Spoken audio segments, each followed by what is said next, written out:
Hey everyone, welcome back. Welcome. Unfortunately, the war continues in Ukraine with forces really focused on Kiev right now. President Zelensky fears that he is the number one target in Ukraine now, and as a result, his family is number two target, and he believes that within the next 24 hours, he might not be alive anymore. We have seen a lot of developments of very brave Ukrainian resistance, and I'm going to give you a sort of catch up of what's happened over the last 12 hours right now, and then we'll look at news going forward. So, first, it's worth noting that Germany's finance minister has just said that the country is open to the idea of cutting Russia off of the SWIFT banking system. Now, some folks in Russia have said that's okay, we're already prepared for this. However, remember, one of the big pieces missing from Biden's sanctions yesterday was the fact that Russia was not cut off of the SWIFT banking system, potentially because Germany and Italy do not want Russia to be cut out of the SWIFT banking system because they still have too much trade between their nations. We've, in fact, had Volkswagen halt production at German factories because of delays in getting parts out of Ukraine. We already know that many factories have shut down and stopped production in Ukraine. We know that wheat prices have skyrocketed. However, because we're not seeing sanctions on oil, Russian oil, which is somewhat of a surprise that we're not, because we're not seeing sanctions on oil, we still actually have seen Brent crude come substantially down from the highs of prices that we've seen in the last about 48 hours. We've seen oil run to about $105 per barrel, which starts raising inflationary fears and concerns about people not essentially having as much spending power anymore as their money gets tapped by higher utility costs and higher gasoline costs. Brent oil now sitting at 97.22 per barrel. Now, there are also concerns about the fact that, Russia has the potential of controlling a lot of Ukraine's nuclear assets and their reactors. So, a lot of concerns regarding this. Yesterday, we started hearing reports that there were spiking levels of radiation around Chernobyl after it was attacked and taken over by Russians. And the current best research we could find is that this could have actually occurred because of tanks driving through the Chernobyl exclusion zone, whipping up radioactive material from the floor. I know like this is one of the weirdest things to kind of wrap your head around, but radioactive material is like physical. You could wash it off of your body. This is why when you have the space suits, the latexy rubbery space suits, you rinse them because the radiation washes off, the particles wash off. And so those particles could have been kicked up, leading to elevated readings of inflation, or not inflation, of radiation. Just thinking about inflation in the Chernobyl area. So that's actually good news because so far there's no sign of a lack of maintenance at the Chernobyl reactor. Now, probably one of the things to know about the Russian military is right now about 1/3 of the Russian military has been pushing forward on the offensive on Ukraine. And right now, there are potential discussions about having a meeting between the foreign minister of Russia and President Zelensky. And this is because Zelensky put out a message suggesting that he was ready to discuss Ukrainian neutrality. Now, there is a little bit of a debate in terms of where this should take place. Russia is saying this should take place in Belarus, which is obviously friendly to Russia. Zelensky saying, no, this should take place in Poland, which is obviously favorable to the West. His concern, of course, would be, and understandably so, that if he goes to Belarus, they could just capture him, and there you go. Now you have the president. Now you overthrow the government and install potentially a pro-Russian government. There are a lot of folks that presently believe, and it's obviously unclear, and it makes sense why people believe this. It's not me casting doubt by saying this, but there are a lot of folks who presently do believe that Putin's goal is regime change in Ukraine, installing essentially a puppet government in Ukraine and keeping Ukraine under essentially the control of Russia. This is possible. The other side of the argument here is that no, Putin just wants a buffer zone. He wants a neutral land between Russia and essentially the West. Now, You might think this is crazy, but transitory radiation. Oh my gosh. That's a good comment. That's funny. Yeah, but you might think this is crazy, but this same thing is actually what happens between China and the United States via North Korea. Imagine this. You've got China to the north, South Korea to the south. What do you have in between? A buffer zone called North Korea. Now, North Korea isn't friendly with the United States. We know this. But it's still a buffer between these massive powers, right? China and the US. You have a buffer country between them. And in my opinion, that's what Putin is looking for, is that sort of North Korean style buffer, whether or not that is, Russian controlled or not. I believe that's likely what he's looking for, is just that land space. We'll see, because we don't believe that Russia has the capacity or capabilities to actually occupy Ukraine. We don't expect that. So this gives us a little bit of an update on the latest here. Now we do have, and I'm going to go through some videos and footage here. That's some of it is pretty impactful. We're going to go through this in just a moment. It is worth noting that the Ukrainian military says they've lost somewhere between 300 to 400 lives, but they believe that they have taken potentially as many as 3,000 Russian lives. Now, this is unconfirmed right now, but TBD.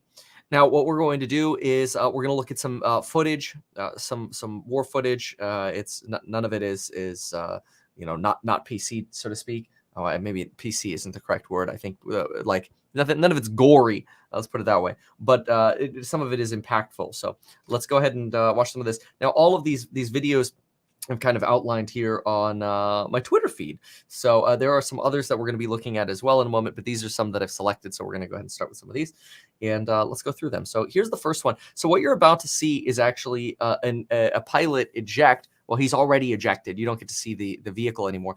But this was actually a helicopter, a more rare form of a helicopter that actually enables the pilots to eject. That is rare because it requires the blades to essentially break off or break away, allowing the pilots seated in a row configuration to eject out. And this is a Russian soldier who ejects. This is out of a helicopter, which is kind of surprising. See him here on the left. You just see the parachute here. At this point, the vehicle's already crashed. So it was the understanding that this individual ends up being captured by Ukrainian forces. Now, keep in mind the United States at this point does believe, and there's some more videos we're going to watch as well. The United States at this point does believe that Russia is still progressing on their phases of their invasion, but it's worth noting that Russia it appears, based on U.S. intelligence, appears to be moving a lot slower towards Kiev than they thought they could, probably because of the resistance that you're seeing in Kiev and the decimation of bridges leading into Kiev by folks within Kiev.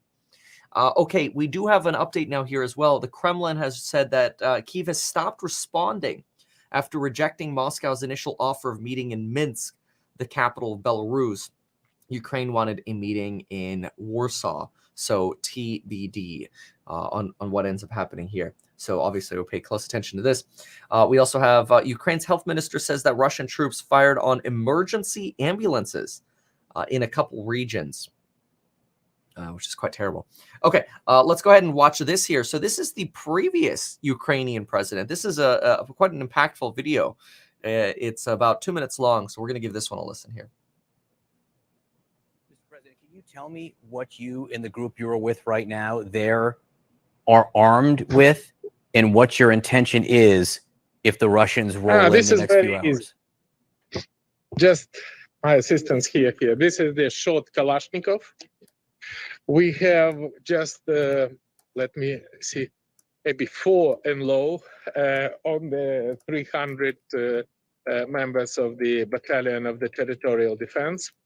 And we have 2 machine gun, and we have more or less that's it.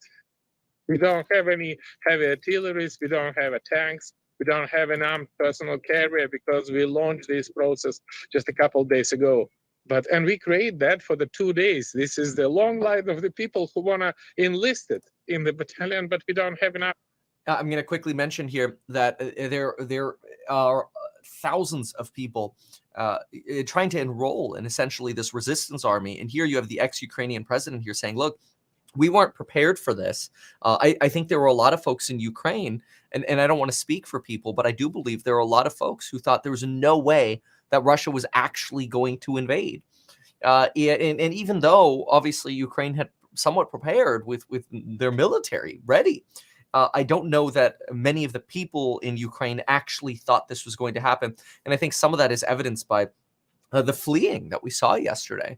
And so it makes sense here when the ex-Ukrainian president says, hey, we've only had a couple days here, to prepare, and we don't have artillery. We don't have armored personnel carriers. Now, do keep in mind, there are reports of some artillery being set up within residential areas of Ukraine.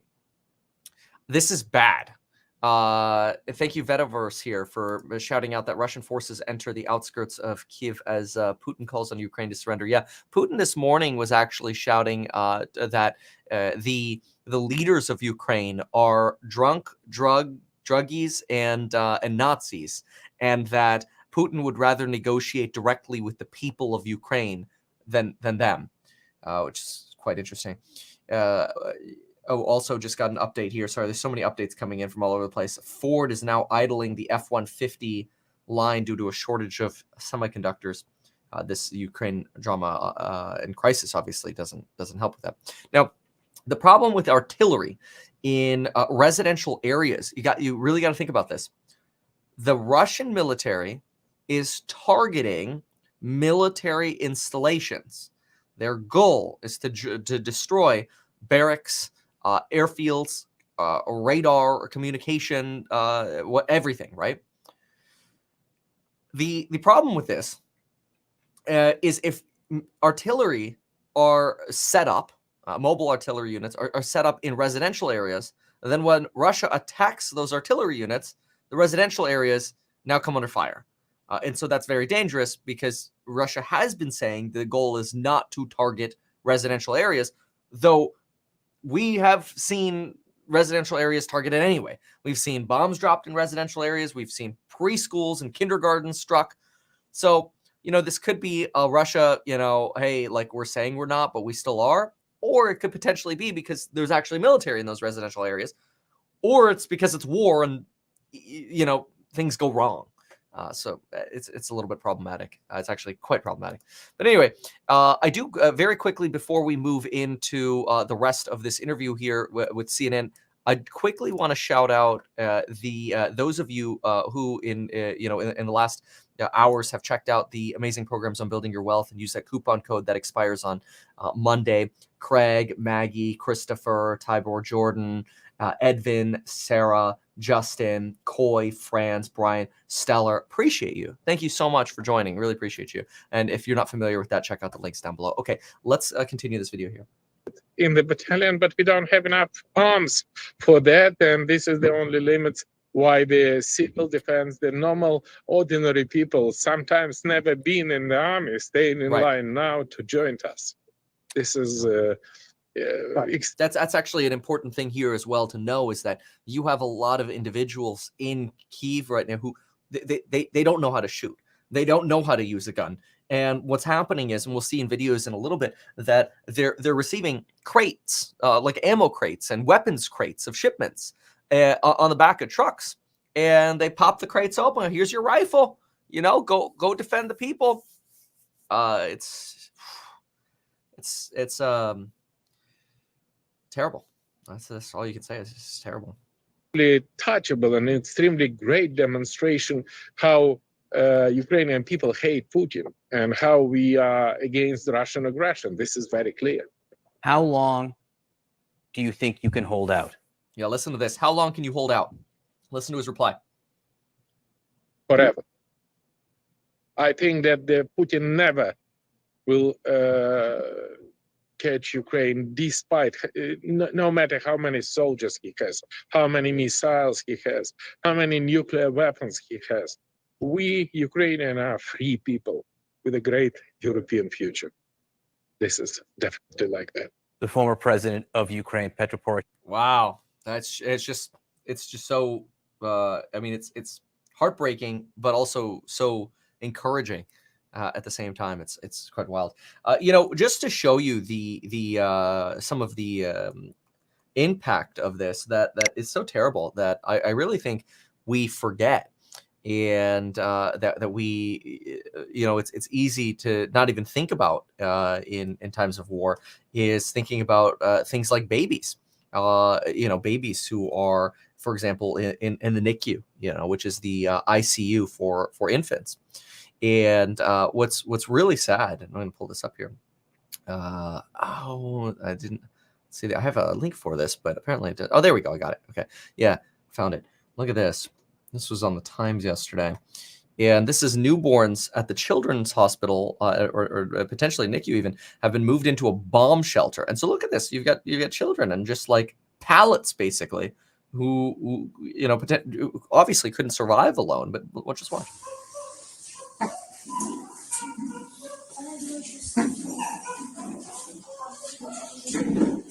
Там жесть, там нас коленка не тянет. Спасибо. Вот и это что останется, Александр не заваривает. Нету воды нас это. I mean, it's terrible. It's so terrible. Okay, we have an update now that Russia is partly limiting access to Facebook. This is pretty typical censorship during wartime. It's terrible, and it is it's unacceptable. It's likely to try to minimize the protests, because you've got protests around the world for this horror that's happening. All right, so now another thing. Here's another video of a smaller town in Ukraine, and some of the smaller towns on the west have been unaffected. A lot of areas on the west have been unaffected, but towards the east and north, terrible. Look at this. И за что нам это все?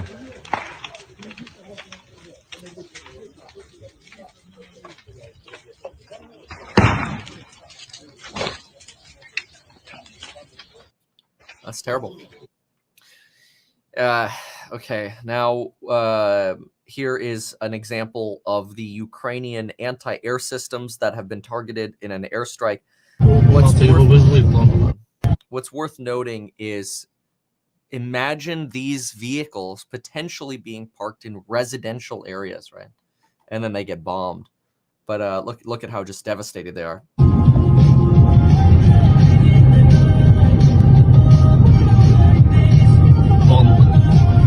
Це його везли там. І вони ушли, походу їх збили, блядь. Я пердовий. Ти можеш коментувати?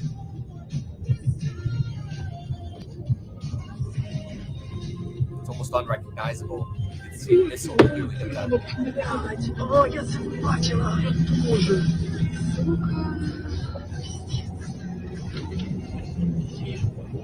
Там стріляють. Там взриваються ці. Так, боєприпаси. Где жопа? Прямо шире. Ебать. Russia is now complaining that the reason for the censorship of Facebook, or the limitation on Facebook, is because Facebook is allegedly censoring the Russian media. So Russia is saying, well, this is a tit for tat. Okay, what you're about to see is very heartbreaking, but I want to make this clear. The person in this did not die. In fact, they appear to be okay. That I think makes this acceptable for YouTube. You don't see anything specifically graphic, but the potential is definitely there when you first see this, and it's also heartbreaking. So this is a Russian military tank of some sort, obviously, and it's unknown why this tank does what it does. There would be no reason for this, and it's difficult to tell, but either the person made a mistake, which I doubt, I really doubt, or they purposefully turned this tank into the direction of an oncoming car. Let's take a look. And these things, just keep in mind, tanks are not the easiest to turn. You have two sticks usually. Vehicles are obviously different, but you push them forward, you go forward. They're kind of hard to turn. You're on chains. You're not on wheels. So I think it has to be pretty deliberate to turn this thing. But anyway, again, this person survives.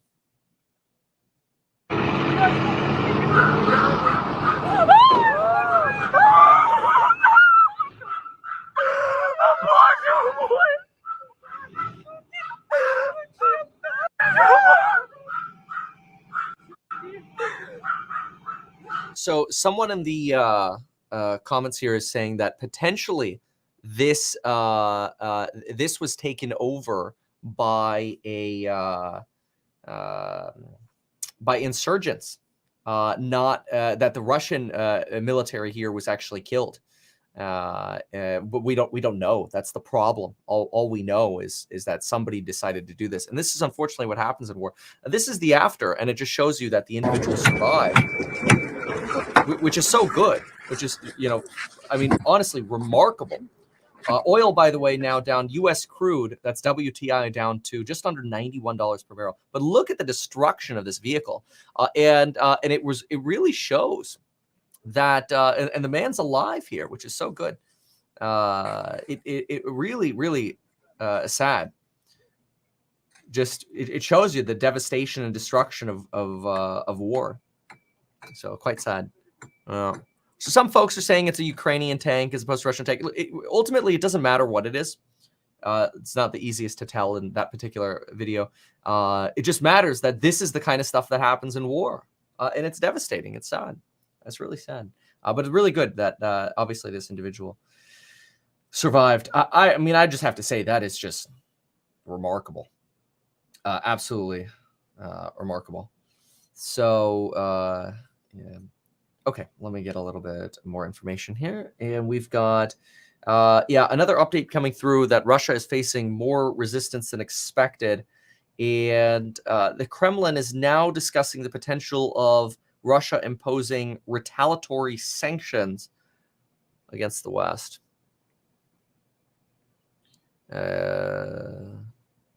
Here's another comment from somebody suggesting that they're disappointed because, we're the ones who've been pushing Ukraine to potentially join NATO. So why not help them?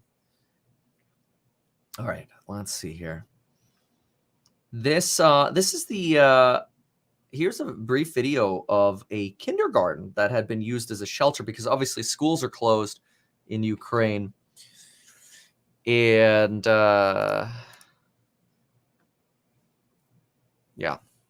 this building was shelled.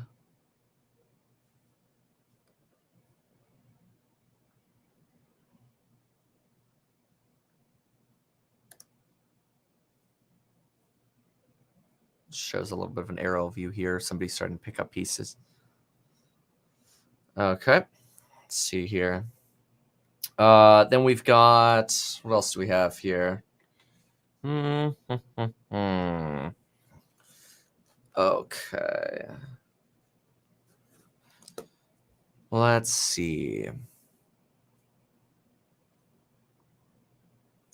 Here is a potential attack on a residential area.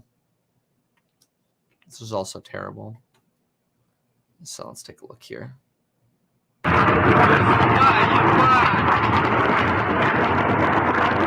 can see the shellings here.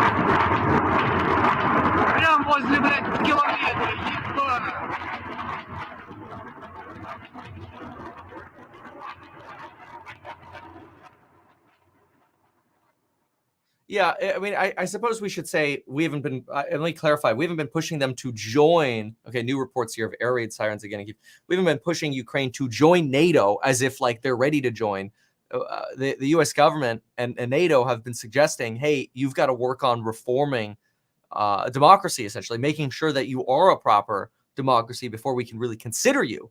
And even Biden's made it clear that there's still work to be done, and that work has not been done yet. But obviously, those communications have been present. All right, so, no, it's just terrible. So this is another one that is quite impactful here, very, very heartbreaking. So this is the Snake Island battle. Well, not much of a battle, honestly. So there were 13. The story is 13 Ukrainian soldiers on this island. A Russian ship comes by and broadcasts that we're going to like just surrender because we're about to essentially blow up the island by shelling it. And there were Ukrainians who have now been called the heroes of Ukraine by Zelensky respond with a special message for the people before the shelling occurs. Take a listen.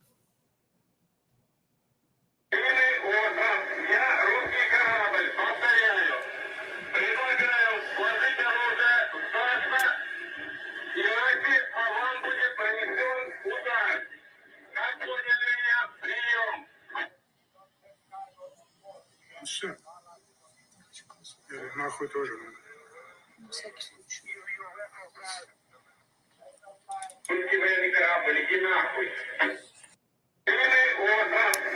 So, in case you missed what happened there, this is audio of a Russian warship saying, "Hey, we're a warship. Give up." And you know, then you hear him say, "Here, do you copy?" Right? And the response then in the building from the Ukrainians is, "This is it. Like we're effed." Like they realize it. They realize they're screwed. Like you realize you're screwed. Most people would just be like, well, "All right, you got me. Good game. Well played. You know, you got a warship with cannons pointed right at my little house here. I'll come right out." Okay. And they say, "This is it." And then it gets quiet for a moment. And the response is, "Should I tell him to go F himself? Just in case." I mean, it's so brave. I mean, it's unreal. It's really unreal. And then so you hear the clicks of them turning up the volume of the speaker, and then they say, "Russian warship, go F yourself," and then they are killed. It's terrible.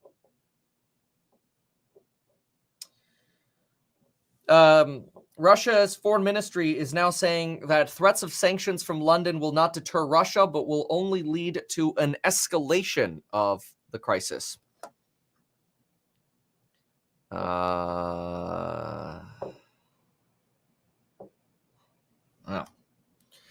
All right. So let's see.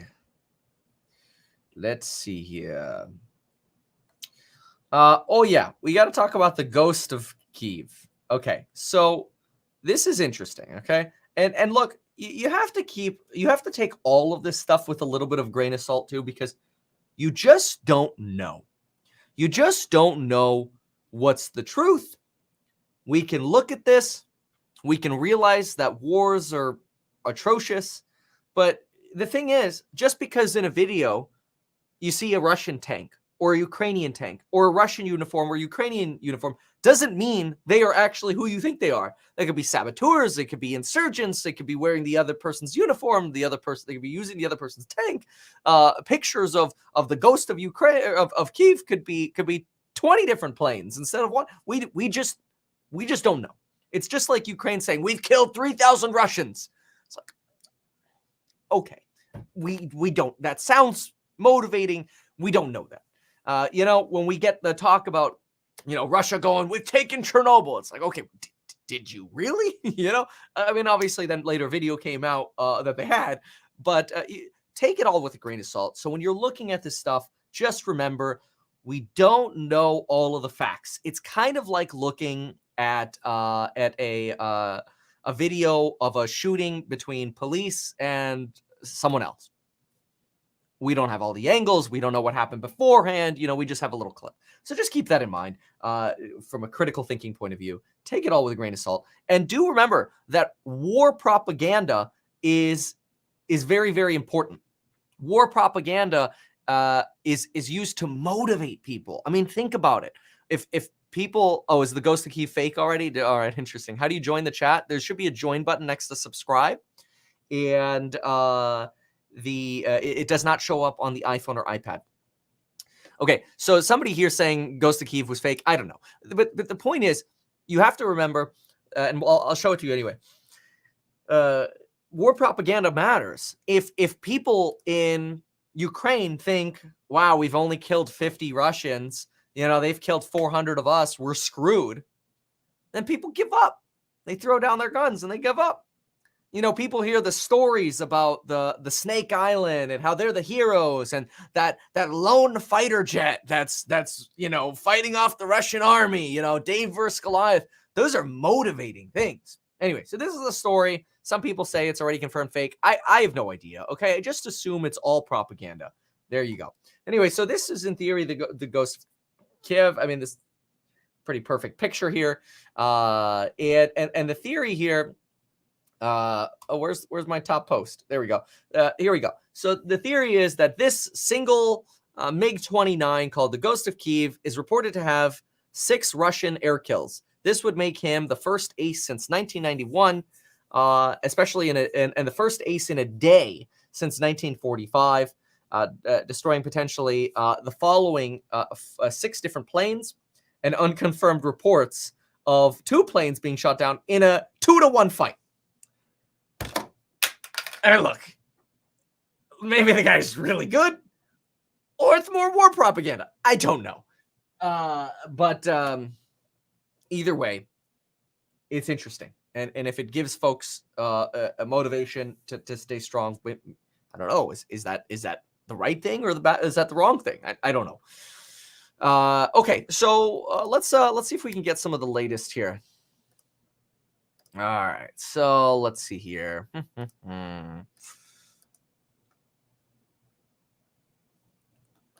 There are actually plenty of areas, especially in the. I mean, I agree with what you're saying, but there are plenty of areas in Western Ukraine that haven't been infiltrated yet by Russians. But it makes sense. Airfields should be the first thing that are taken over by Russia, and this is why Russia is, well, Ukraine's mostly their air defenses are mostly gone. All right. So let's see what else we have. We have Russia using about 1/3 of their combat power. We talked about that. U.S. trade representatives on response to Russia, quote, critical to coordinate and look at the impacts of our economy. Yeah, absolutely. Some roughly 200 missiles have been launched on the on this on Ukraine, with according to the U.S., with some of them impacting civilian areas. We've seen that. Potentially in Mariupol, an amphibious assault underway as of about 28 minutes ago. Russians meeting more resistance than previously expected. Lawmakers now urging Biden to release the emergency oil reserve in the wake of Russia's attack on Ukraine. This makes sense. And oil prices have come down.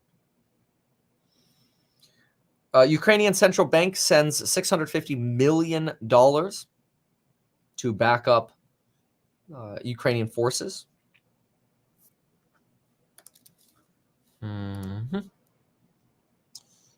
Let's see. Russian Grand Prix canceled. Present count is 137 Ukrainian troops dead, 316 wounded. Present count. I actually thought it was higher. Ukraine's asking males between 18 to 60 stay in the country to fight. We've seen a lot of videos of Ukrainians taking shelter in the subway stations, which kind of remind folks of the World War II era, when we saw folks in London take shelter and sleep in the tube. The tube obviously being the underground subway system. Travel and cruise countries dropping Russia as a destination. It's obviously not that big of a surprise. Kind of hope so. But overall, our stock market is actually doing quite decently right now. We're getting a little bit of a rally here. I still believe the reason we're seeing a bit of a rally here is because the and this sounds terrible, but it's true. The death and destruction is not as bad potentially as the stock market had feared. This is usually the case. Usually the stock market fears more uncertainty than reality actually brings. We were talking about multiple different scenarios this morning, and I also did a little bit of shopping for stocks this morning as well. Talked about this in our course member live stream and in the Stocks and Psychology of Money group. Talked about my purchase as well as my theses going forward. Which, if you're not a part of those live streams at the market open and you like live streams with Kevin, remember you get lifetime access to the courses. Check those out, link down below. The price does go up on Monday evening. There's a coupon expiring Monday. It's the end of the month. So. All right, let's take a quick look here at the stock market and we'll get some more updates. So we've got QQQ here sitting up about 1% on the day. Now, futures yesterday were somewhat mixed. They were pointing to an open of about 0.5% down, which we did see about that 0.5% down right here. We ended up initially up about a third, went that 0.5% down. Now we've recovered up about 1% on the QQQ here, which if we go to SPY, you can get a little bit of more color here. Yeah, so here's SPY. Look at it ride the 23.6 fib retracement here. Really incredible. Very, very common to see these quick moves to get to your next support line. The 430 was not played well today. It's not one of the retracements, but and yesterday we broke below the 0%. Yesterday was probably the roughest. Anywho. We have Google, which was negative this morning, sitting still up from yesterday at about 26.35, up about 1.35 at the moment. SoFi slightly up. Etsy still doing well as Square. Square up almost 24% here at 117. Doesn't actually bring them like that incredibly high. I mean, if you look at the chart here, it brings them back to their resistance of 9 days ago. Or 10 days ago. So it's not like these prices are spectacular. I mean, the same thing with Etsy. It's like, oh, wow, cool. Prices from 9 days ago, right? Anywho. And then, of course, to the downside, we do have Open Door just getting crushed today. Open Door down to a low of 777 at 785 right now, with Beyond Meat following behind. Poor guidance, poor margins. Flipping business, terrible. That's probably also why Redfin's down 5%, because of the flipping businesses. Okay, so Ukrainian central bank suspends digital payments overnight. Ooh, let's take a look at this here. What do we got? Open to doing that and cutting Russia off. And while sanctions, though, may drive demand for crypto, it is harder to evade those, especially for your average Russian citizen using an exchange. Sam Bankman-Fried, CEO of FTX, told me that this week. He said global exchanges work really closely with law enforcement to shut down illicit or sanctioned accounts. He said it's also pretty easy to track. Criminals will choose to use Bitcoin because it's sort of like what you're told you're supposed to use to launder funds, and then they'll get caught. And sort of I think maybe in retrospect sometimes regret having done it. Is what I must imagine is happening, because it is actually pretty traceable. Chainalysis this morning told me that they're really not seeing any unusual transaction volume out of Russia or Ukraine at this point. Russia's elite and financial authorities have been preparing for sanctions for months now. So if they were going to move large amounts of crypto, they probably already did that. Guys. Yeah, Kate, thank you so much. So many different facets and ways of exploring. Let's pop on over here. Oops. All right, let's see here. All right, so we talked about another update here on gosh, I just can't get this right today. Another update here on the radiation levels over at Chernobyl, which we did talk about earlier, and we're not watching HGTV. All right, let's take a listen here. And they went on with their daily lives, and they hope to again. Mike Tobin, great reporting as always. Thank you very much. We want to bring in some more of the video coming out of Ukraine. It shows an apartment building in Kyiv demolished in an Russian air assault, now we're told. Ukrainians surveying the damage left by the explosion. You see the guy standing there pointing at all of the walls that have fallen away and the windows. The city's mayor says the damage was caused by rocket fragments. 3 people were hurt in this attack. Russian troops are moving ever closer now. Yeah, it doesn't look like a direct hit, but oh no, well, that lower section there kind of looks like it got a pretty good hit. Jennifer Griffin on and a little bit earlier with Trey Yinks as bad. he was describing it. They're on the move. Putin seems to have a new focus today, and it is to take that capital city. It will change the trajectory potentially for him of how slowly this is going with all of that resistance if he can get to the government seat with his troops. Yeah. We're watching all of it. Yeah, this is one of the things that I'm concerned about is the possibility of, this is Kharkiv, by the way, of the possibility that,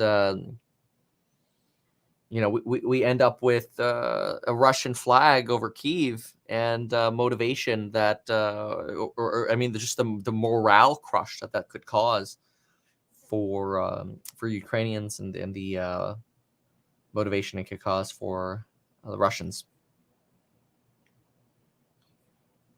A big fight, by the way, for trying to get on trains to get out of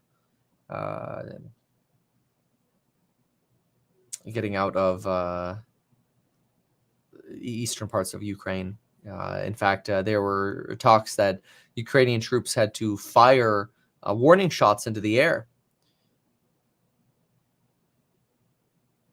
And just to stop a stampede of folks. Here, take a look at this video here. Apparently this is, and again, could be propaganda, just keep it in mind. But the caption here is, a Ukrainian hospital taking care of Russian soldiers. We don't know if that's true, obviously. Maybe from an armband, white armband potentially. It's hard to tell.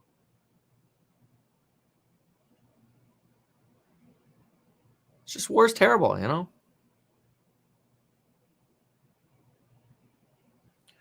I don't know. Apparently, 18,000 rifles have been distributed in Kyiv. And some larger reports of explosions in Kharkiv.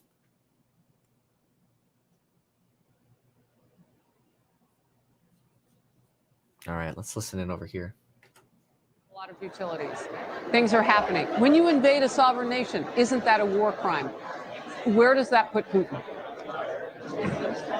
I don't think there's any doubt that Vladimir Putin will have blood on his hands sufficient that we will find that he committed true war crimes in the tradition that we have seen, right, where the most horrible sets of acts against innocent victims, knowing you weren't conducting a strike against a military target far outside. Yeah, small note, there are also, I haven't been able to get solid verification on this, but I'm seeing messages that potentially Russian warships are firing on commercial ships in the seas to the south.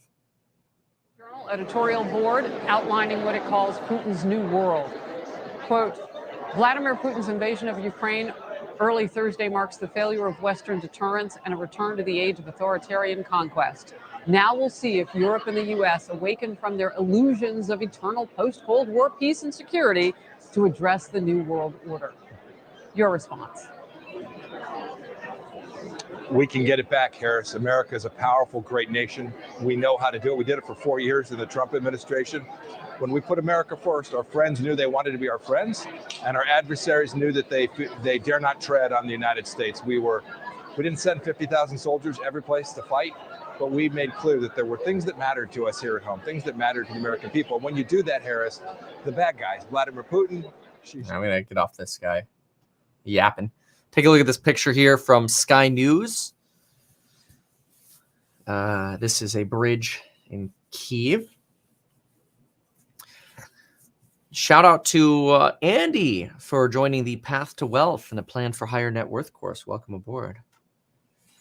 All right, let's see. We've got, this was another interesting shot. It shows remnants of a downed aircraft. And I can't really, this is an Associated Press picture. There we go. Let's pull it up like this. Look at this. That's wild. I mean, it's almost difficult to even tell what you're looking at. Whether this is the front or the rear. I mean, it's so difficult to tell. You know, potentially a mangled wing over here, but it just shows. I mean, it's just all destruction. It's terrible. You know, this, just to imagine. You know, you live in a townhome here or whatever, a row house, and you come out and it's a crashed warplane, you know, on your stoop. It's terrible. Ah. All right. Nuclear deal. I mean, that's Looks like a turbine almost. Yeah, actually, maybe that's an engine. Maybe. The United States and Israel from a nuclear weapon in Iran. These cascading crises often have marked history, and if the United States is weak, if we continue to be on our back foot, there's a real risk we'll continue to see this. That is really important, what you just said in terms of how much leverage Putin has and knows that he has. I'm trying to verify today, Secretary Pompeo, if we're still buying those 595,000 barrels of crude from Russia, our third largest supplier. I've got calls out now to the Department of Energy. I want to know, well, when are those checks going to stop being written? I mean, he has us literally over a barrel in certain sectors. As you just pointed out, we're on the same side of a negotiating table. Yeah, Harris, we have so many tools, so many levers of power that we could unleash. We're going to hop on over. It's my duty. If it will be the question of life and death of my country, my freedom, yes, I will go. And remember, if you're stuck at the border trying to get into Poland on a train, that's one thing. Remember, there are people waiting 12 hours plus outdoors at the pedestrian crossway, Kate. It is a dire situation and people are desperate. Scott, thank you so much for being there. I really appreciate it. And thank you all for being with us at this hour. Our coverage of this Russian attack on Ukraine continues. Inside Politics with John King starts after a quick break. More breaking news, including my conversation with Senate Armed Services Chairman Jack Reed after this short break. Man, they're all going on break. How boring. That's all right. Let's see if Sky News can bail us out of this.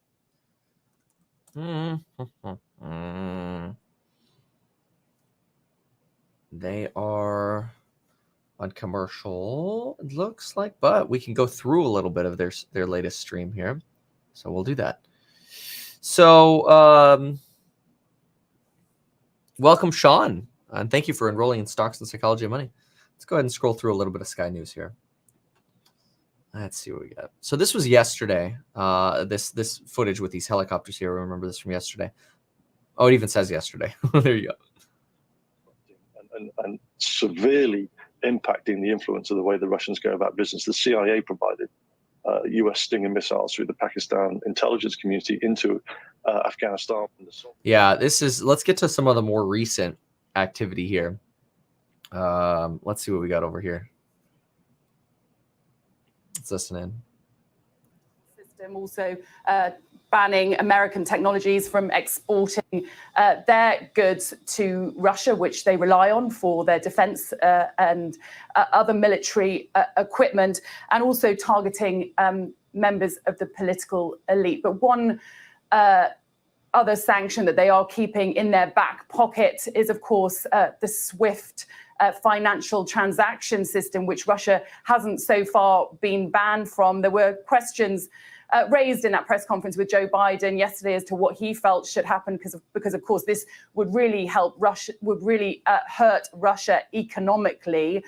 He was careful with his wording, saying that that wasn't supported by members of the European Union, because of course they're weighing up trying to punish Russia with how much pain it will cause their own economies. But certainly that is. Yeah, in fact, Japan right now looks like working on entering into an agreement with Europe to deliver liquid natural gas to Europe, given that a lot of this frequently comes from Russia. Russian Defense Ministry now saying they have taken out 211 Ukrainian military targets.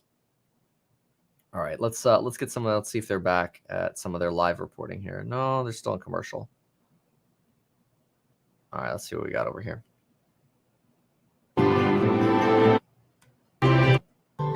Remaining. I'm Dan Whitehead, and I'm Sky News' West of England. No, this is just a commercial. That's no fun. All right, well, this is what happens when they all go on commercial. That's all right. All right, let's see here. Let's see if we can get some more info. We just talked about the Defense Ministry, so we covered that. Let's go hop on over here. No, this is also just ads right now. That's all right. Let's see what updates we have here. Oh, the Russia-Ukraine invasion is becoming a key issue in the presidential race in France. Thousands of Ukrainians crossing the border into Poland.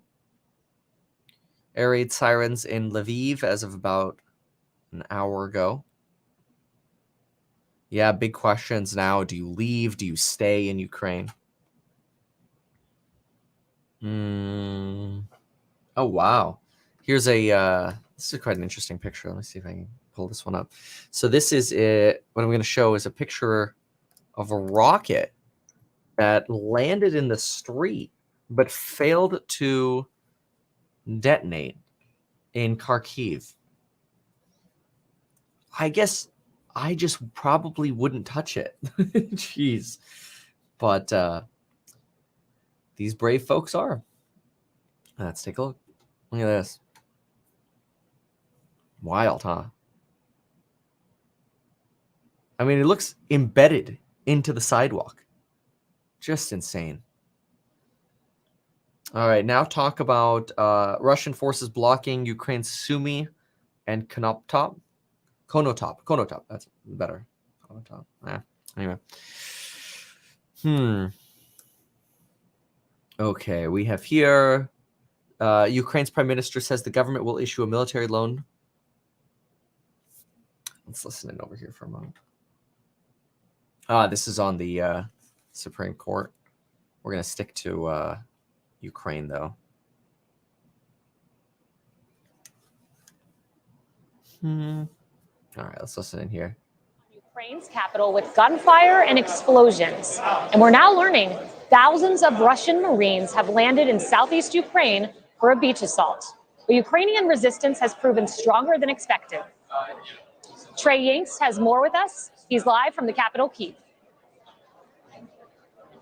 Kaylee, good afternoon. Russia now saying they've captured U.S. Javelin systems, which are the anti-aircraft missiles that you can shoulder mount. For the past several minutes, we've heard explosions in the distance and some small arms fire. Very similar scenes throughout the day. If you just listen here in the Ukrainian capital, we do know the interior minister was handing out thousands of weapons to civilians today. There's a real understanding that if those Russian forces attempt to take over this entire city. How long was that frozen? Not only by the Ukrainian army, but also by everyday people who are pledging to pick up arms and fight back. We went today to the metro system of Kyiv to visit some of the civilians and speak with them about what their experience has been. Javelin has proven themselves useless. Oh, anti-tank. Oh, okay. Thank you. Never mind. Javelins are anti-tank, not air. Thank you. Kyiv is on edge at this hour. Russian forces are advancing on the Ukrainian capital, and we've seen armed police officers outside of government buildings trying to prepare for what could be a bloody urban battle. Underground in the Kyiv metro, Ukrainian civilians are waiting out the Russian air campaign currently targeting this city. Troops are within just a few miles of the city center, and there's a real fear that civilians will run out of places to hide. We have nowhere to go, so we came here to the underground. It's safer here. Both the Ukrainians and the Russians today say they are open to negotiations, but those negotiations are going to look very different depending on who you ask. Zelensky, the president of Ukraine, has said that he should do anything to stop the bloodshed, speaking about Russian President Putin. But as we know, the Russians in this conflict have said one thing publicly and then taken military action, announcing those decisions behind the scenes. Back to you, Kaylee. Trey, it feels very imminent what is happening there. More than 200 Russian missiles. Now we know 1,000. I'm going to pause here for a moment just to say NATO has released statements here. No one should be fooled by the Russian government's barrage of lies. Putin's decision to attack Ukraine is a terrible strategic mistake. We are now making significant additional defensive deployments of forces to the eastern part of the alliance. We will make all the deployments necessary to ensure a strong and credible deterrence.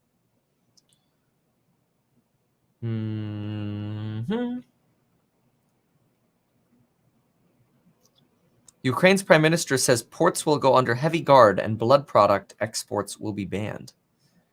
And now we've got an update here. Ukraine saying 2 commercial ships have been hit by Russian missiles near Odessa. What he said, these were his words. He said, "I'm not very good with weapons, but I will pick up a knife and slaughter those Russian pigs if they come into my city." He told me he was an English teacher, and then before he left, he said he was going to pray. That gives you a sense of what is going through the minds of people here in the capital of Kyiv. They understand that they are fighting a life and death situation, and they are willing to die on behalf of the sovereignty of Ukraine. Kaylee? Trey, thank you so much. Stay safe. These are heroes, these average Ukrainian citizens who have become citizen soldiers. Stay safe, Trey. Thank you very much. Dan, starting with you, what we're seeing, I mean, 200 missiles, more than that potentially. 1,000. Quick note, Amnesty International says Russia launched indiscriminate attacks on civilian areas. So this is what we've been hoping would not happen. Now, we've seen some civilian areas already get bombarded. Some arguments that, oh, maybe there was artillery there, or maybe that's just the cover-up, whatever. But Amnesty International now accusing Russia of launching indiscriminate attacks on civilian areas. Russian military has shown a blatant disregard for civilian lives by using ballistic missiles and other explosive weapons with wide area effects in densely populated regions. Some of these attacks should be war crimes. The Russian government, which falsely claims to use only precision-guided weapons, should be responsible for these attacks. I mean, yesterday they were dropping cluster bombs, which a lot of countries have banned the use of cluster bombs. You have, oh, it's sad. Yeah.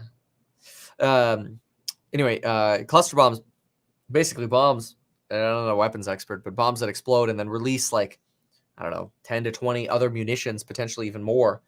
And when those other munitions get released, they essentially lead to substantially more damage rather than just targeting one thing, kind of wipe out a larger area. And so that kind of makes sense with what Amnesty International is saying. Russia and the U.S. actually both are not part of the agreement not to use cluster munitions, but no. So both of them are technically use them. And so we're seeing that, which is very sad. More than 50,000 Ukrainians have fled in 48 hours. Yeah, we're seeing a lot of, oh, and that's to Poland, a lot of random, I don't want to say random, but a lot of statistics on this. Some are saying 100,000. Some are saying 50,000. All right, let's listen in a little bit more. To assist Russia. That's exactly right. We need to wake up and understand that China and Russia now have a de facto alliance. They are working together to undermine the United States. There's this idea that we can just focus on the China threat and kind of wash our hands of what is happening in Europe. It doesn't work like that. You know, you talked about a timeline, a really quick timeline, 1 to 4 days. We've got time later down the road to litigate what has happened to get to this point. I'm interested in policy decisions immediately. We need to expedite arms into Ukraine. We can do it through Poland. They need air defense systems. They need more javelins. It's been stuck in bureaucratic inertia. Poland wants these things. Our Baltic allies want them to shore up their own defenses. But we need to get some of this stuff into the Ukrainian people. We've been telling our allies, you need to care about your country more than we care about your country. Ukraine is showing us they do. Poland is showing us they do. The Estonians are showing us they do. A quick note, we're going to switch channels here for a sec. I just want to give a shout out to Sean, Brian, David, and I don't know how to pronounce that. You'll have to teach me how to say that one. But welcome to those of you who just joined.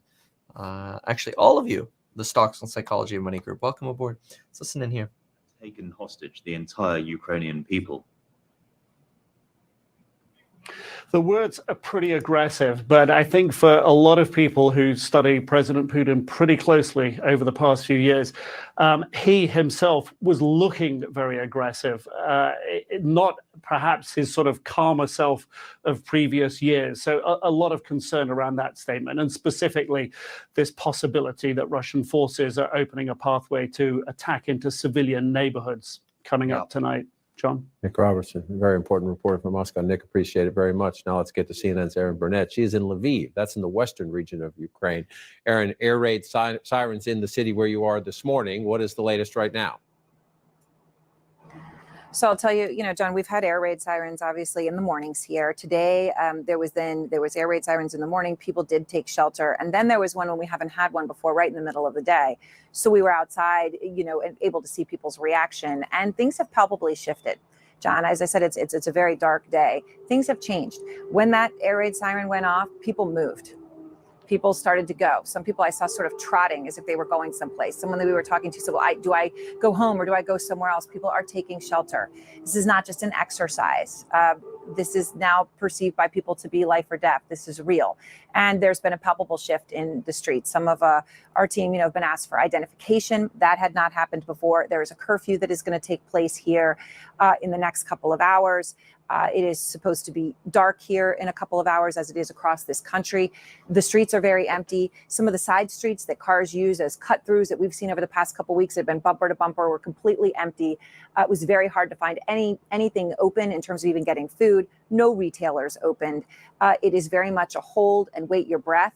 And just I would say, for lack of a better word, John, it is bated breath and waiting for something bad to happen. That's the attitude that people have. And let me just follow up on that point. I'm going to ask the control room if we just have a map of the country, in the sense that we understood Putin very much wanted the separatist regions to the east.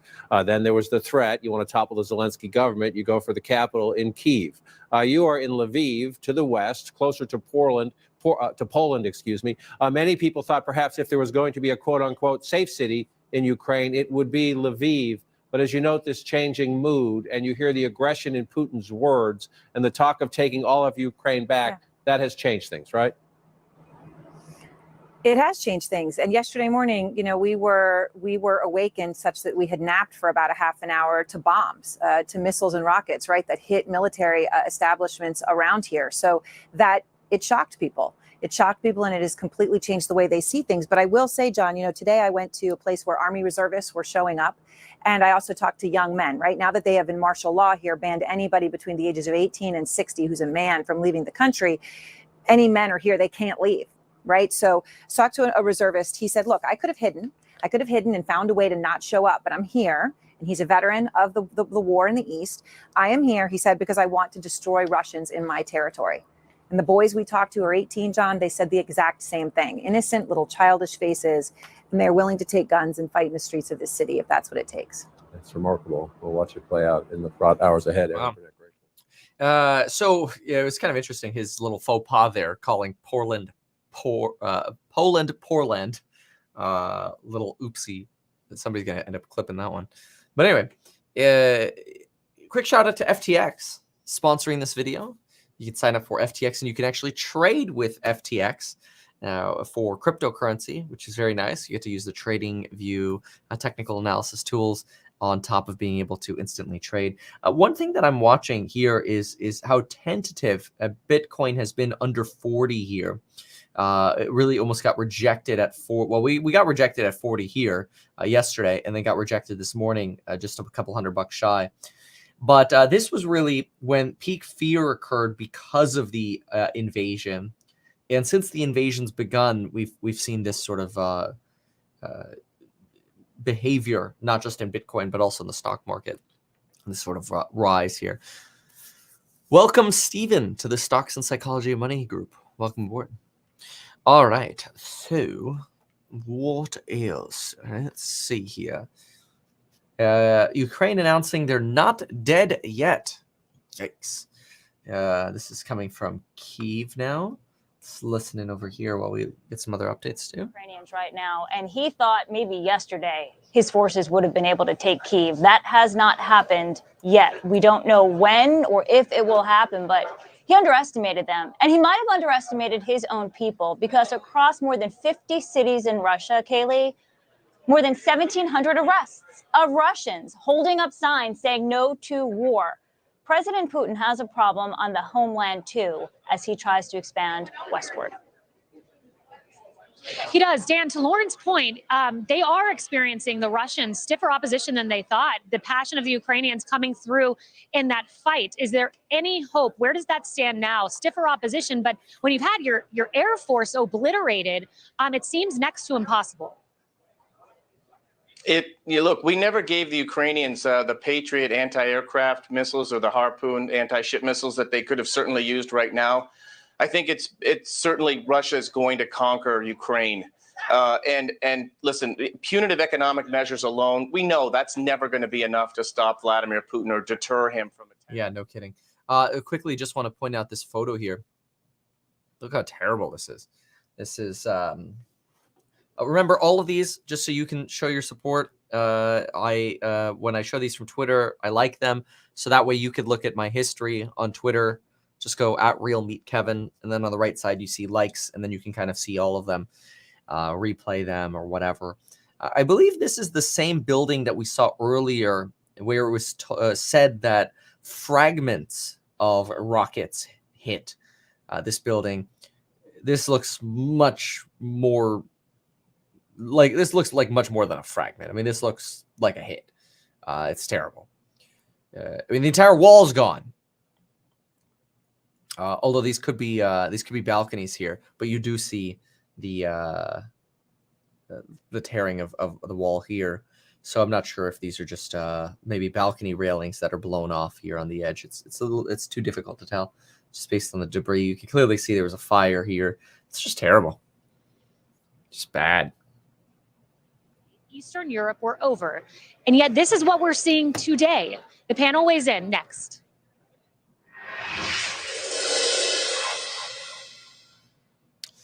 All right, let's hop on over. Okay, they're all on commercial again. Let's go to the BBC. I don't know, they got a lot more commercials today than usual.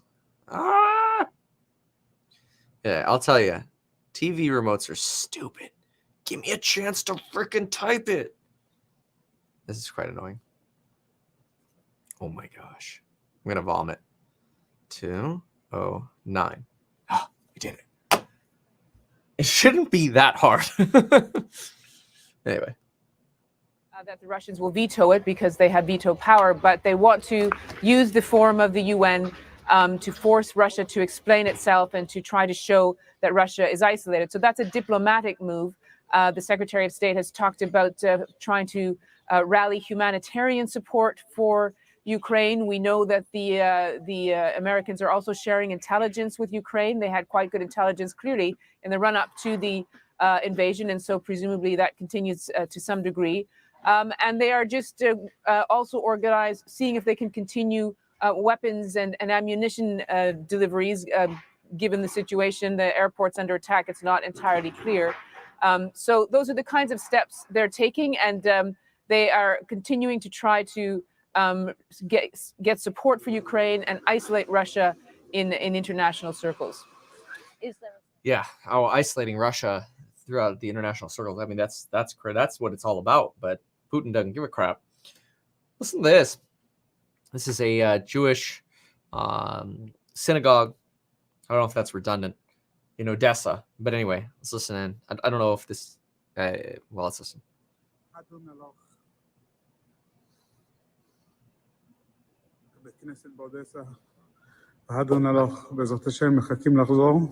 It's too low for me to hear. Let me try to pump it up here. I believe it's not in English anyway. עכשיו עשינו פינוי של כל הקהילה ושל כל הילדים עם אחריות, ואנחנו יקרו אותם בחילול שבס. Is that they're getting ready to evacuate Odessa here, and they're basically saying goodbye to their synagogue. It's terrible. Go back over here. Well, that is still on the table, but there is a lot of support on Capitol Hill for very tough action, tough sanctions from the administration. Not for any troops on the ground, though. Mr. Biden has been very clear about not sending troops to fight in Ukraine, and there's a fairly widespread view on Capitol Hill that would be a bad idea. They don't want to get into a shooting war with the Russians in Ukraine. Having said all of that, Mr. Biden's argument yesterday was that sanctions to really take effect will take a bit of time, and the measures put into place, if they are held by the U.S. and Europe tightly, then Russia will really feel some economic pain, and the country will be weakened, and Mr. Putin will have to deal with that. Okay, thank you very much. There's a Polish or Ukrainian person who lives in Poland saying he will go back to fight for his country and is ready to die for his country. All males 18 to 60 have been banned from leaving to encourage them to fight.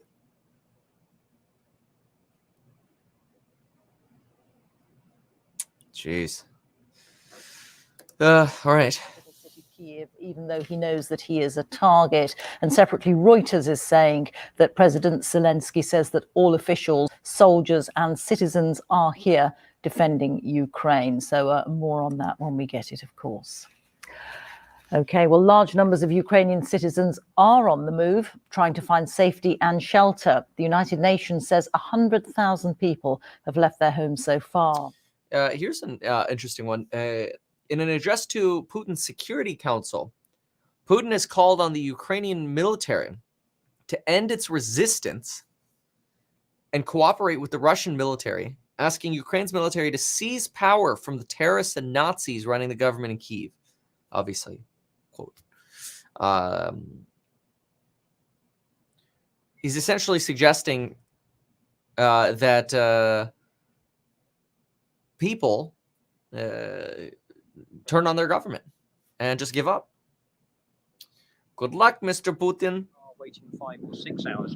When they finally got across, they really have been trying to work out what to do next. Some have been forming little clusters at the roadside. Some of these people are from the ethnic Hungarian minority just across the border in Ukraine. They at least have relatives or friends on this side in Hungary who eventually come and pick them up. But we've also been speaking here today to people, to Ukrainians from much deeper inside the country. A grandmother and her granddaughter early this morning who'd driven from Kharkiv in the east, completely exhausted, wiped out, just looking for a place to lie down really for a few hours to recover. Also, some of the people who are crossing really have no idea where they're going. That particular woman saying she might try to go to Poland. They have acquaintances in Poland. Just the cafe over to one side where I'm standing here, and I should say that even more people are coming as night falls. A little girl in the cafe there saying, in a completely overcrowded cafe, saying she just wants to go home, and her mother trying to explain to her that she's very sorry they can't go home. So quite dramatic and quite emotional scenes here at the border today. And Nick, you were reporting earlier in the day that some men had been turned away from the border, and this was partly because the government has asked all men between the ages of 18 and 60 to stay behind and fight. That's right, yes. We've been asking the women here today and older people at this border why, where are the men, basically, and they're saying they can't get across the border anymore. Some had managed to get across from this, as I say, ethnic Hungarian area, the other side, before that decision was taken by the Ukrainian government. We have seen a few rather well-dressed men. There are allegations that they've been paying their way out, bribing border guards to let them leave. We have no way of independently verifying. Wow. Certainly very notable here that that's interesting. Men pay, I mean, it makes sense. People just like, look here, what if I give you, X dollars, just let me get out. I mean, I believe that. It's wartime. There are going to be people who just want to go. That's just sad. Ukraine has led to false or misleading videos and photographs being posted on social media claiming to be from the conflict. But some of those checked by the BBC include footage from previous conflicts in Ukraine or elsewhere in the world. Social media platforms such as Twitter seem to be taking a proactive role in confronting misleading content, removing several videos shown to be misleading by fact checkers and researchers. But not all of the clips are exactly what they seem, and not all of the information is being... This is what we've been talking about here today. So let's see if they can give us some clarity. I like that. I'm joined now by Olga Robinson, who's from BBC Monitoring's disinformation team. Hello there, Olga. So what have you been seeing in these past 24 hours? So there are numerous videos doing the rounds that claim to show what is actually happening in Ukraine right now. And obviously a lot of the footage that we are seeing is genuine, but we are also seeing some clips that misrepresent what is happening in Ukraine, are old or have nothing to do with the conflict whatsoever. Some of these images include footage from previous conflicts like the war in Syria, in Libya. We're going to pull back just for a moment here because there's an update here. Look at the New York Times here with this this update. Where was it? Pentagon update. Where'd it go? That disappeared on me. Hold on. I'll come back to it. It was an interesting update. Clips are going really, really viral. For example, one old clip of a parachuting soldier has been viewed on TikTok in literally just a day alone. Nearly. Here it is. Take a look at this. So this is New York Times. Russian forces have lost momentum in the invasion of Ukraine, a senior Defense Department official said. But Pentagon officials warned that as of Friday morning, Russia has sent Ukraine only 30% of its troops amassed at the border. So kind of interesting here, this dual message here, this talk of potentially, this loss of momentum, but then, hey, they could decide to just send more troops in. I'll hit a like on this so you could see this yourself if you want. It's quite interesting. All right, let's go back to the disinformation person so we can get educated. Because they just simply haven't checked it before retweeting or hitting the repost button. And they are trying to do it very often just to help others and to raise awareness of what is happening on the ground. And one such examples that we've seen quite a lot over the past 24 hours was a footage that allegedly was showing, the people were assumed was showing the situation in the city of Mariupol in Ukraine, but in reality it was taken from a TikTok that was posted a few weeks ago, and it in fact shows a lightning striking a power plant. They should show this with the current lightning storm instead of an actual shelling. Nice. There's been quite a lot of talk of Russian disinformation on Ukraine. What have you been observing in this regard? So Russian media and pro-Kremlin outlets online have been spreading misleading information about Ukraine, not for just a few days or weeks, but for years. In fact, ever since the annexation of Crimea in 2014, we've seen a steady flow of misleading and false stories coming out of them, suggesting that Ukraine is a failed state, or, for example, that... All right, we're going to pull off this for a moment. We've talked a lot about this earlier as well, about the impact of propaganda on both sides, positive and negative, for the war. Zelensky, Lauren, this man is a hero. And quick shout out, by the way, to Alec, who just bundled up. Bundle number 1, real estate investing and stocks and the wealth path. That's a triple core. Welcome aboard. Thank you so much for your faith and joining. According to our information, the enemy has listed me as target number 1 and my family as target number 2. They want to destroy the country politically, terminating the head of state. No. Yeah, you know, Lauren, such high praise for President Zelensky. What strikes me about this is the days leading up to the invasion, there was this sense of calm, right, in Ukraine, that this wouldn't happen, and if it did, we could deal with it. And then suddenly it did happen, and we see them fighting back, and we see the president, even though he's listed as target number 1, showing brave resolve and, you know, willing to stick through, to see his country through. He knows that Putin is emboldened. Where does Putin go next with all of this? The Baltics, perhaps, and that's why you have Estonia, Latvia, Lithuania saying, you know what, those SWIFT sanctions, the so-called nuclear option for sanctions, do it now. Poland is worried. NATO members are worried that Putin is so diabolical right now that he'll go into their territory, and you know, Zelensky is showing the strongest hand that he has right now. A quick note: J.P. Morgan releasing a note that they do not believe.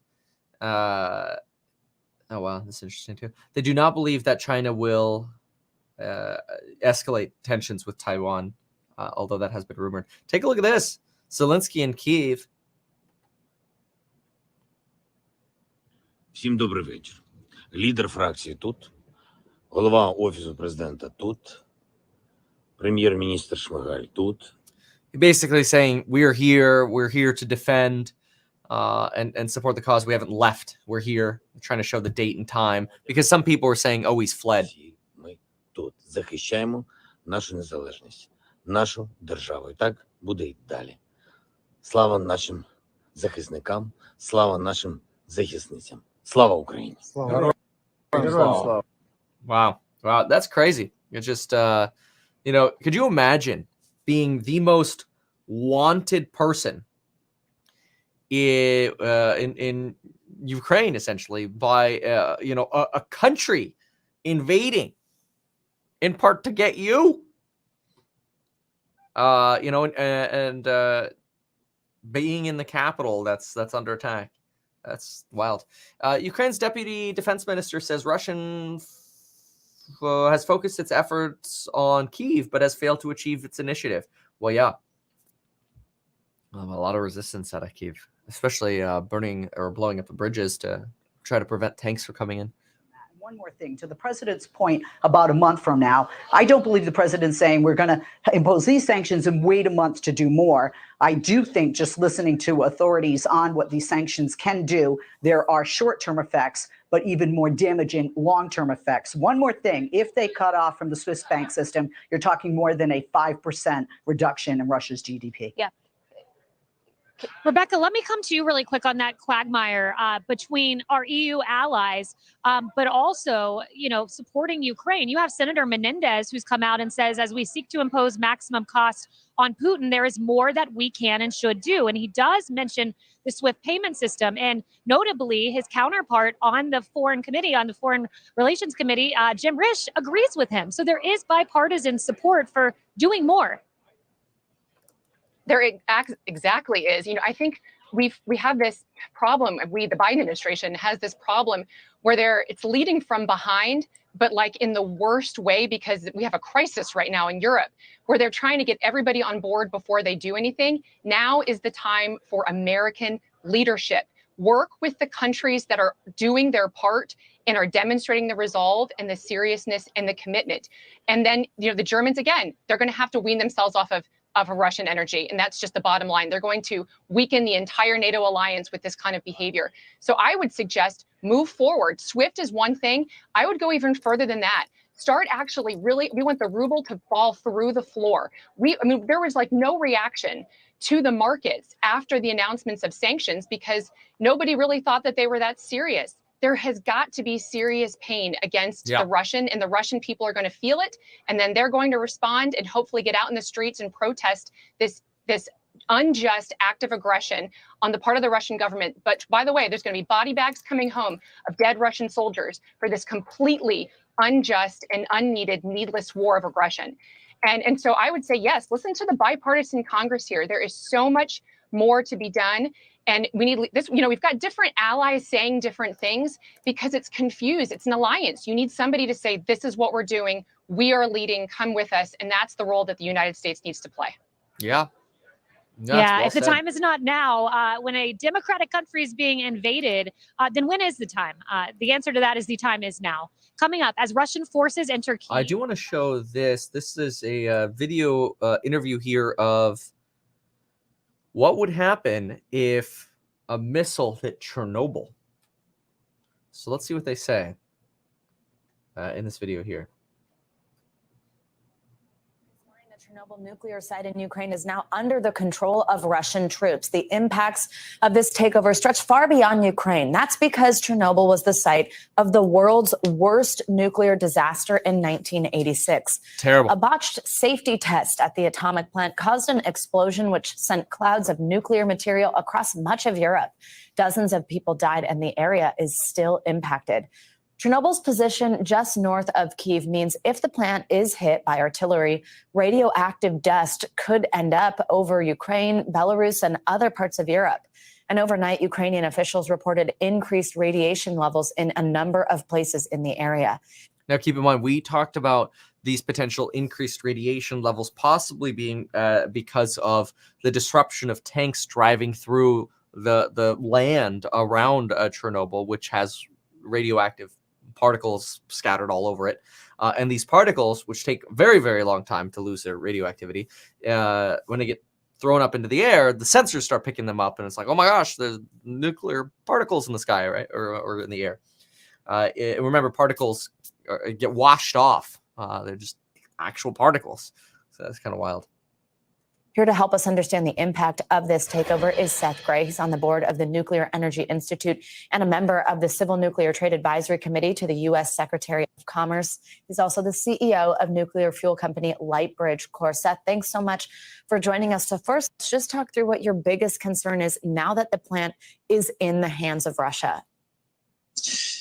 Well, as long as there's no significant damage done to the plant, that there aren't very serious concerns. What I understand is that the normal Ukrainian workers are operating the facility and they are surrounded by Russian forces, so they feel like they are hostages. But I don't think there are Russian forces that are actually operating the facilities. Now, there's not that much to do there right now.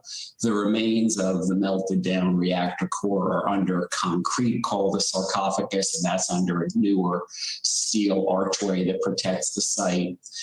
There's been heavy military equipment rolling through and around the area that stirs up dust, some of which has some radioactive elements in it, in the soil, but nothing that would be threatening.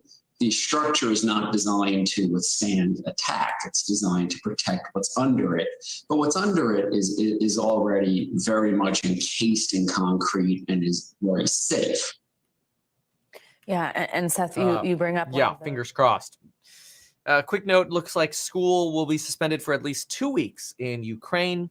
And Ukraine's interior minister now saying that several sabotage groups have been destroyed in Kyiv as of Friday, but that saboteurs are appearing in other cities. So potential Russian military sabotaging by pretending to be part of the resistance in Ukraine, maybe taking arms even. Think about this. They're handing out guns to willing people in Kyiv. Well, what if you're part of the resistance or the saboteur groups and they're getting armed? It's terrible. It's all just a disaster. That's the downside of war. All right, let's listen in over here. Ukraine, Zelensky saying everyone should take up arms, start building Molotov cocktails. Wouldn't that be ironic? But you're still seeing the potential and the will of the Ukrainian people to fight back. I still am convinced the Russians do not have enough force, even if it was a well-trained, well-supplied, well-equipped, and well-led force. That 190. Listen to this. See, this is kind of along with what we were talking about. Ukraine's interior minister says police are asking to identify people with Russian accents who've just suddenly appeared in the region. Yeah. Thank you, John. Up next, reading Vladimir Putin. Russia's president scoffs at new sanctions and vows to expand his reach and his power. Let's try the BBC. It's just devastating. There you go. All righty. No update here. Let's listen in. At the same time, the Russian people must know that Kremlin's war on Ukraine will not make Russia more secure. It will not make Russia more respected in the world. It will not lead to a better future for your children. In response to Russia's massive military buildup over the past months, we have already strengthened our deterrence and defense. This is NATO in Brussels. Just a note here, taking a look at markets here.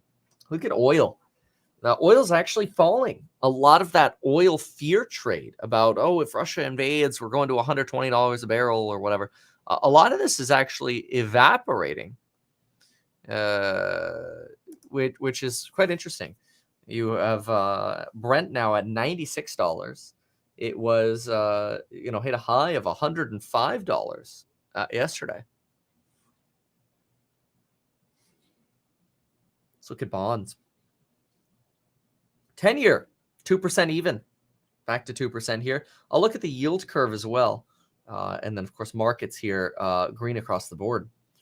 Let's look at the 10-2. So this will take a second to pull up. The 10-2 is the spread between the 10-year and the 2-year yield. And the closer it gets to zero, the more problematic.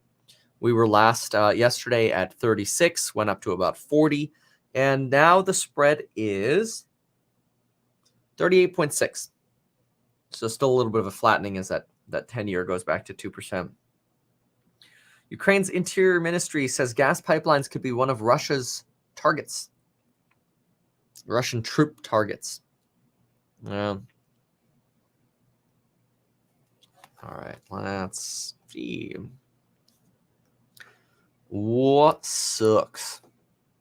Oh, wow. Shout out to those of you who joined here. Andy, Stocks and Psychology of Money. Christina, welcome. Stocks and Psychology of Money. Ooh, I'm going to have to learn how to pronounce this one. Lejeune, I'm going to go with that. Stocks and Psychology of Money, welcome. Federico, Stocks and Psych, welcome. Thanks for joining. Remember, there's that coupon code for those programs on Building Your Wealth and those private live streams with me in the morning. Link down below. Applies to all the courses, the bundles, whatever. And price goes up on Monday with the new lectures that were released. All right, let's see what we got over here. No, this is the Today Show. Let's pop. And then, of course, this video is brought to you by FTX, which is our crypto sponsor today. Why does the remote control suck? I think I just need a new remote control. Come on, man. It feels so, stupid. Dude, come on. Okay, here we go. It's the worst. His own protesters, he denies his own people basic civil liberties that wow. folks enjoy in places like that. Looks like a helicopter. What's left of it? We continue to plan for fighting the war that we face today in Ukraine. We need to prepare for the war that we might have to fight in the Baltic states against Russia. Putin's risk calculus has changed. I absolutely agree with that. And whether new batteries. Why would I need new batteries? I've never changed the batteries. Invasion of Afghanistan, which put a few nails in the Soviet evil empire coffin, that's certainly quite possible. And even if it's not that likely that Putin would engage in military attack on a NATO member at this time, we've got to prepare for it, and we've got to make it clear to Putin that we will stand up for our NATO member allies. And we haven't done that the way that we should, as effectively as we should. What a concerning prospect that is, Rebecca, that Dan brings up. The notion that he could attack a NATO country. I mean, you mentioned last segment, this could go beyond Ukraine. It's not just our experts here on this panel. It's Secretary of State Antony Blinken. He was asked, is it a possibility that Putin goes beyond Ukraine? And he said, sure, it is a possibility. I mean, if NATO countries attacked, Article 5 steps up and we're essentially obligated to step in. That's exactly right. And it's not even, Vladimir Putin, I actually think that he is behaving rationally based on his own assumptions that he holds. It's a mistake for Americans to think that when other countries behave so egregiously and as these belligerents, that they're madmen. It's that they have a different set of national objectives. And we better understand Vladimir Putin was very clear in his speeches about his intent. And unless he is made to stop, unless he is made to pay a price that he's not willing to pay for his gains, he will keep going. I'm afraid that maybe he won't intentionally strike a NATO country, that he won't seek to do it on purpose, but he very well could be by accident. He can stumble into a war because if he keeps moving through Ukraine all the way up to the border and takes the whole country, you're going to have 7 NATO countries exposed to Russia right up against the Russian border.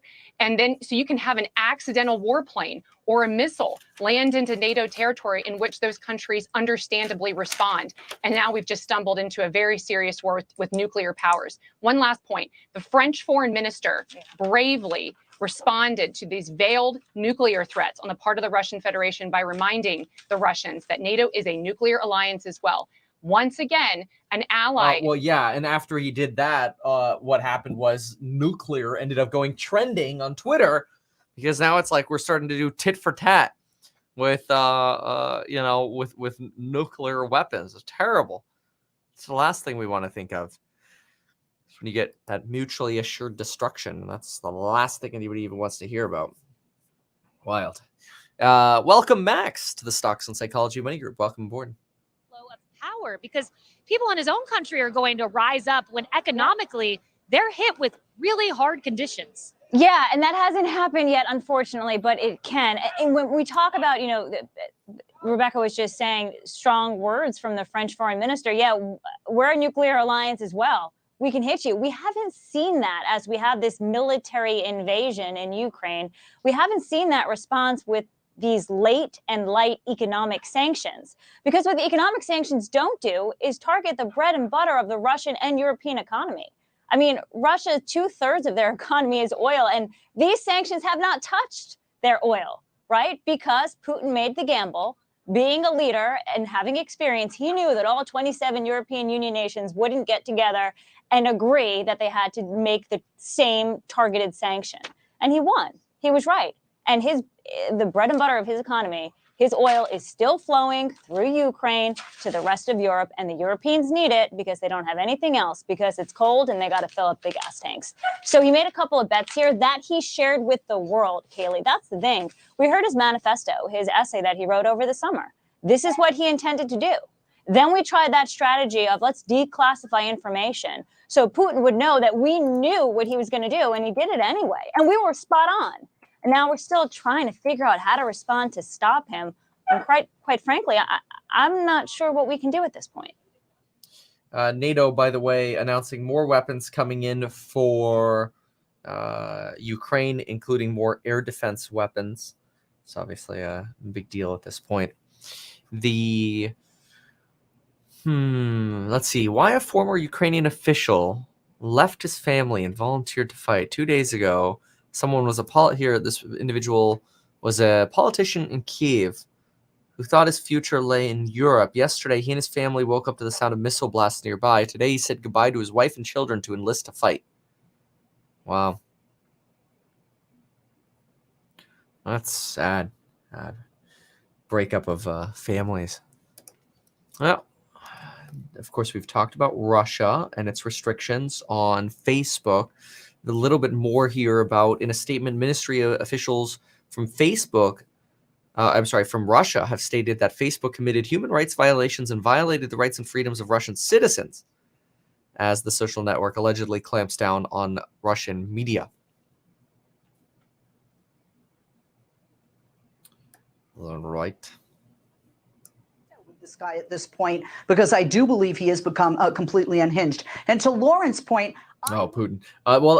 Sometimes, just so you know, when you're watching, like on Fox specifically, you get this hawkishness saying Putin is unhinged or has lost his mind or whatever.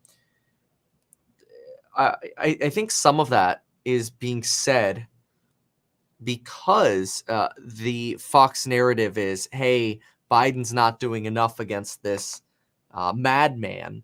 So if we finally had a president who would do something against this madman, then that'd be more ideal. I think that's sort of the narrative they're trying to spin. So sometimes you hear a little bit too much of that. Okay, over here they're still doing the NATO summit. So let's put. I think I might be right. Maybe I do need batteries. I mean, it works. It's just, well, not really. Remote shouldn't be that hard. Anyway, okay. So Latvia to Putin says, "Don't mess with us." UK Prime Minister addressed NATO leaders this afternoon, updating them on the next steps, urging leaders to take immediate action against SWIFT to inflict maximum pain against Putin and his regime. Remember, this about the kicking Russia out of SWIFT is so important. And now they're talking about cyber attacks can trigger Article 5. Okay, a couple things to talk about here. Let me quickly address that. Article 5 of the NATO Charter is an attack on one is an attack on all. Last thing you really want is NATO to have to get involved in this war, because then now you get into more of that World War III kind of aspect, which I think is highly unlikely. So if you see that kind of stuff, I think that's not even close to. I think that's just fear mongering, really. I mean, hopefully not. I mean, anything can happen. We're going to pay attention, but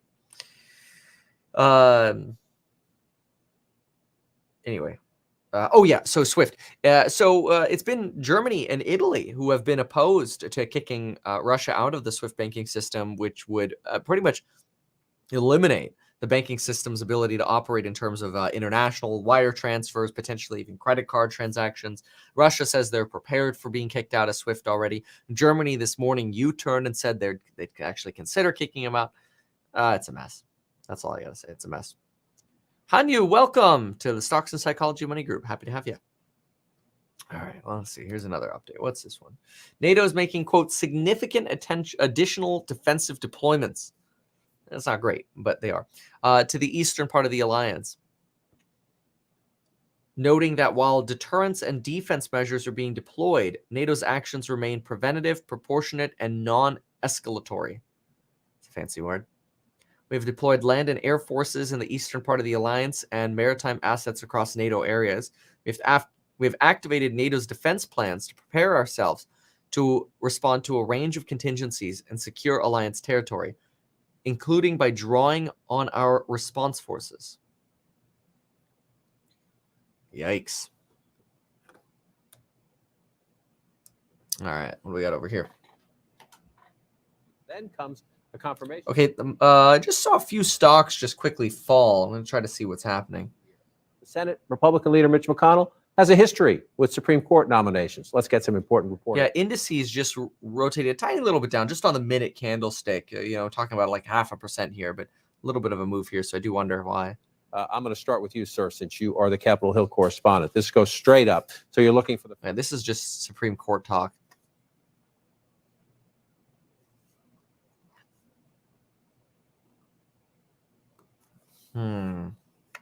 This is nothing. Let's go the other way. Okay.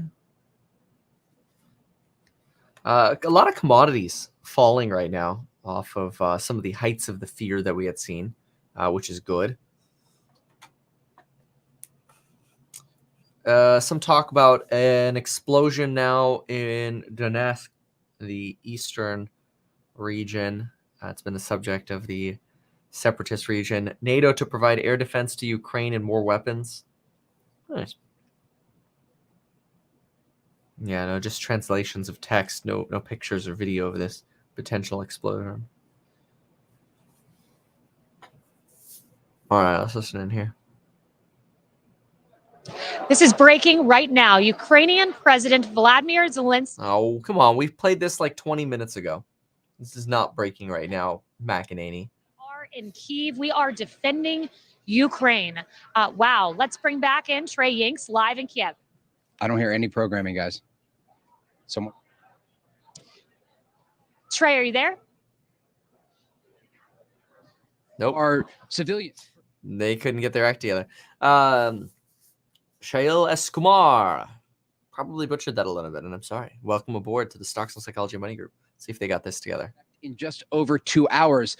There's a big concern by officials in the Ukrainian capital that Russian troops could basically try to infiltrate the city and then launch an attack from the inside. Now, Ukraine is prepared for that, and they have been arming civilians here and other forces across the city. So if this does turn into an urban warfare type situation, they will be able to push back against that offensive. But it would be a very bloody offensive if it does take place in that manner. We do know diplomatic efforts are underway to try to push the Russians back from the brink of totally taking over this country. But many Ukrainians say it is too late. In terms of support, there are reports right now that NATO will be supplying Ukraine with more air defense systems. This would be extremely helpful and be able to allow those Ukrainian forces to slow down the Russian air campaign. But it may take too long for those systems to get here. And then ultimately, it would be up to the ground forces in Ukraine to defend the city. Back to you. Thank you. All right, as the Russian war machine brutalizes Ukraine, the United States government is on high alert for a possible Russian or Chinese attack on our cyber networks. The head of the Justice Department's National Security I'm Division. going to pull off this for a moment. Take a look at this. Here's a Melitopol. Anyway, in Ukraine here. This is in a hospital here. And you could see a shell actually hitting the oncology department on the left right here. So pay attention to right here. When I play this, I don't know if there's audio. We'll see. All right, let's take a look again from the left.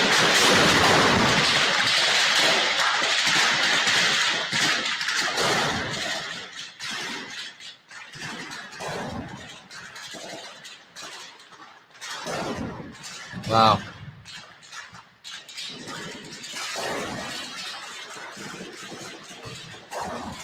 Jeez.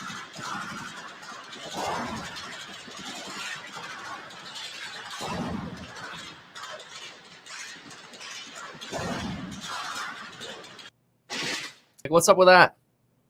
Shooting hospital. It's terrible. That's just wrong. Mention targeting the Democratic National Committee and Secretary Clinton's emails. So we have to be concerned about Russia targeting our infrastructure, mounting continued disinformation campaign. Vladimir Putin considers that a way to counter any efforts by the United States to support Ukraine. And he might think of it as deterrence as well, in the event that he thinks he can induce the United States not to respond so strongly in defense of Ukraine, because he has this quiver that he can, that he can aim at us, another arrow, espionage arrow. And it's asymmetric warfare, but he specializes in that as a KGB operative. Yeah, the thought that I could. Here's an example of a bridge destroyed in Kiev. Let's see here. This, so here you can, well, let's see if we can get audio up. Hold on a sec. Yeah, here we go. Okay. Я не знаю. Мост, его нет. Больше нет моста. Никак не заехать в Вышгород. Алло. В Киев. Алло. Мы застряли.